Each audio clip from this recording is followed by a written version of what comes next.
ঝিনাইগাতি শেরপুর জেলার একটি উপজেলা। উপজেলাটির আয়তন 242.7 বর্গ কিলোমিটার। শেরপুর জেলা শহর থেকে 20 কিলোমিটার উত্তরে অবস্থিত। এই উপজেলাটি ভারতের উত্তরে মেঘালয় রাজ্যের কুল ঘেঁষে অবস্থিত। ঝিনাইগাতি থানা গঠিত হয় 1975 সালে এবং উপজেলা রূপান্তরিত হয় 1983 সালে। এই উপজেলার 7টি ইউনিয়ন রয়েছে।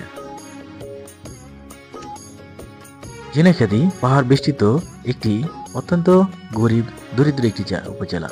এই উপজেলাকে ঘিরে রয়েছে একটি বিশাল বন। এখানে রয়েছে রাবার ড্রাম, এখানে রয়েছে রাবার বাগান। ঝিনাইগাতিতে রয়েছে অসংখ্য লেক।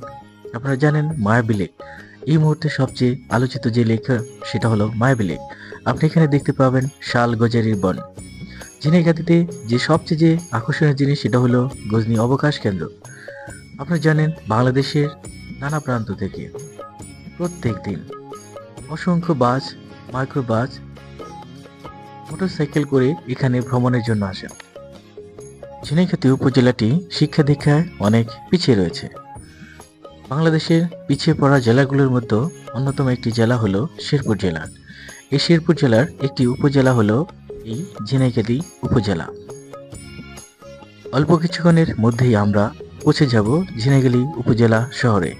আপনি জানেন ঝিনাইগাতি উপজেলা শহরটি বাংলাদেশের ময়মনসিংহ বিভাগের শেরপুর জেলার ঝিনাইগাতি উপজেলায় এবং এটি ছোট একটি নিরিবিলি উপজেলা এবং অত্যন্ত সুন্দর বসবাসের জন্য নিরাপদ একটি উপজেলা। অত্যন্ত নিবিড়ভাবে সাজানো প্রাকৃতিক সৌন্দর্যে মণ্ডিত এই শেরপুরের ঝিনাইগাতি উপজেলা। আমরা ইতিমধ্যেই ঝিনাইগাতি উপজেলায় শহরে প্রবেশ করেছি।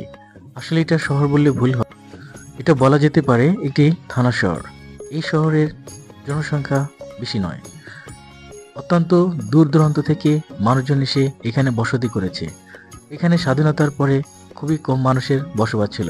স্বাধীনতার আগ মুহূর্তে এই পুরো অঞ্চলটা ছিল বনে ঢাকা, কিন্তু চারদিকে নানা উন্নয়ন এবং বাংলাদেশের যে পরিবর্তন, জনসংখ্যার চাপ, সব কিছু মিলেই আজকের এই ঝিনাইগাতি আর আগের ঝিনাইগাতির সাথে অনেক অমিল রয়েছে।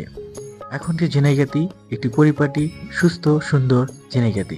এখানে অনেক মানুষের বসবাস রয়েছে দূর দূরান্ত থেকে, জামালপুর থেকে, ময়মনসিংহ থেকে, বিভিন্ন জেলা থেকে এখানে মানুষ তারা জায়গা কিনে এবং জায়গা দখল করে তারা এখানে বসতি নির্মাণ করেছে।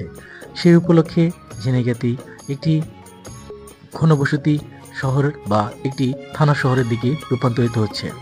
ঝিনাইগাতি আসলেই বাংলাদেশের উত্তর অঞ্চলে অবস্থিত একটি উপজেলা শহর এবং নিরিবিলি, সিমসাম, পরিপাটি একটি সুন্দর একটি উপজেলা।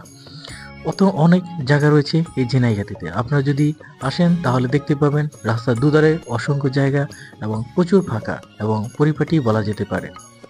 ঝিনাইগাতি উপজেলায় রয়েছে কয়েকটি পিকনিক অথবা দর্শনীয় স্থান। এর ভিতরে রয়েছে রাবার বাগান, রাবার ড্রাম, মায়াবী লেক, শালগজারির বন, গজনী অবকাশ বিনোদন কেন্দ্র। আপনারা ঘুরে আসতে পারেন গজনী অবকাশ বিনোদন কেন্দ্র।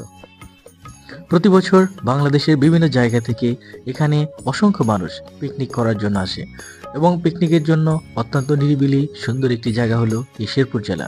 আপনারা জানেন শেরপুর জেলার উত্তর অংশে অবস্থিত গারো পাহাড়, আর এই গারো পাহাড়ের পাদদেশেই অবস্থিত শেরপুরের দুটি পিকনিক স্পট, একটি হলো মধুটিলা আর একটি হলো গজনী অবকাশ বিনোদন কেন্দ্র। আমরা এখন ঝিনাইগাতি শহরে বা ঝিনাইগাতি উপজেলায় রয়েছি। আমাদের পরবর্তী যে যাত্রা সেটা শুরু হবে আমাদের গজনী ভ্রমণ। সবাই ভালো থাকবেন, সুস্থ থাকবেন। ভিডিওতে লাইক, কমেন্ট, শেয়ার করবেন।